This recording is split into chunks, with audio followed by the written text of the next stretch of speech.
अजून लागलेलाही नाही, तोच विधानसभा निवडणुकीसाठी एकमेकांना इशारे देणं सुरू झालंय। पाहूयात या खेळाचा ओपनिंग बॅट्समन कोण आहे।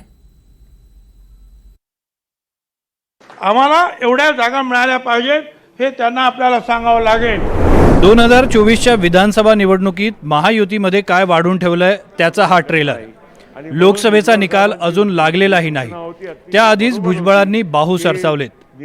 त्याचवेळी अजित पवारांनीही एका दगडात 3 पक्षी मारले। त्याची सुरुवात केली भुजबळांनी। विधानसभेसाठी किती जागा हव्या त्याचा थेट आकडाच भुजबळांनी सांगितलाय। आता एक निवडणूक झाली, परंतु याच्या पुढे हे आमचे सगळे आपले आमदार 50-54 त्याच्यातले 2-4 इकडे तिकडे गेले, बरोबर। योग्य तो वाटा जो आहे महाविकास महायुतीमध्ये जे आहे आपल्याला मिळाला पाहिजे। आपण आलो त्यावेळेला पण आपल्याला त्यांनी सांगितलं 80-90 आपल्याला जागा मिळतील। यावेळेला जी काही खटपट झाली ती खटपट पाहता पुढेही खटपट होता कामा नये। आम्हाला एवढ्या जागा मिळाल्या पाहिजेत हे त्यांना आपल्याला सांगावं लागेल। तेवढ्या मिळाल्या तर 50-60 निवडून येणार हो। आणि फक्त आता तुमच्या 50च आहे, मग 50च गेलं त्याच्याला काही गळायला म्हणजे आणखी खाली यायचं आपलं काम, तर तसं होताच कामा नये। त्यामुळे आता त्यांना सांगून टाका बाबा की हे आम्हाला आमचा वाटा जो आहे हा आम्हाला मिळाला पाहिजे। यंदाच्या लोकसभेत भाजप 28, शिंदे गट 15 तर अजित पवार गट 4 आणि अजित पवारांच्या कोट्यातून रासप 1 जागा लढवत आहेत।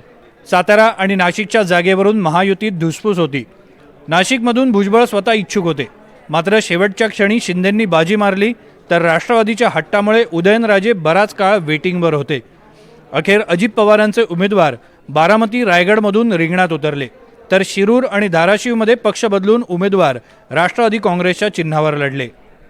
हीच ती खटपट भुजबळांना विधानसभा निवडणुकीच्या वेळी नकोय। म्हणूनच अजित पवारांनी देखील नाशिकमध्ये जे घडलं त्याची नाराजी उघडपणे बोलून दाखवली।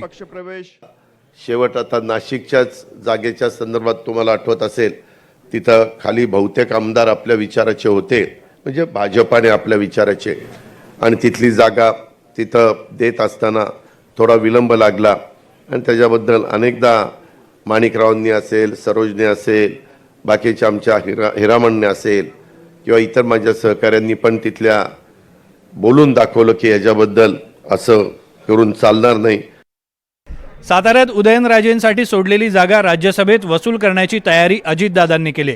नितीन पाटलांच्या खासदारकीचे संकेत पुन्हा एकदा अजित पवारांनी दिलेत की त्याच्यामध्ये सातारची जागा जी घेतलेली आहे राज्यसभेची ती सातारा जिल्ह्यालाच दिली जाणार आहे, ही गोष्ट देखील आपण लक्षामध्ये घ्या। नाहीतर मग पुन्हा बाकीचे इतर जिल्ह्यातले मग आले ना जागा तर द्या ना, ते आम्हाला द्यायला काय हरकत आहे। सर्व मान्यवरांच्या उपस्थितीत राष्ट्रवादीची पुढची रणनीती अजित पवार थेट दिल्लीत जाहीर करतील अशी शक्यता आहे। 10 जून ही अधिवेशनाची तारीखही ठरली होती, पण दादा म्हणतायत जरा थांबा।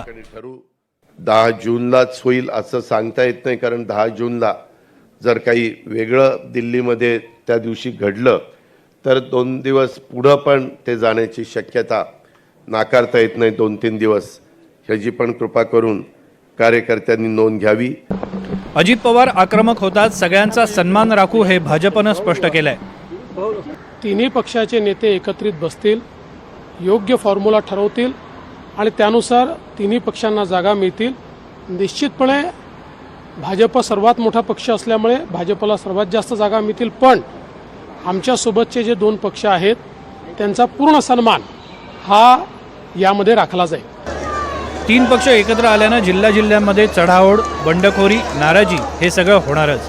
288 मतदारसंघात जोरदार ठिणग्या उडणार आहेत।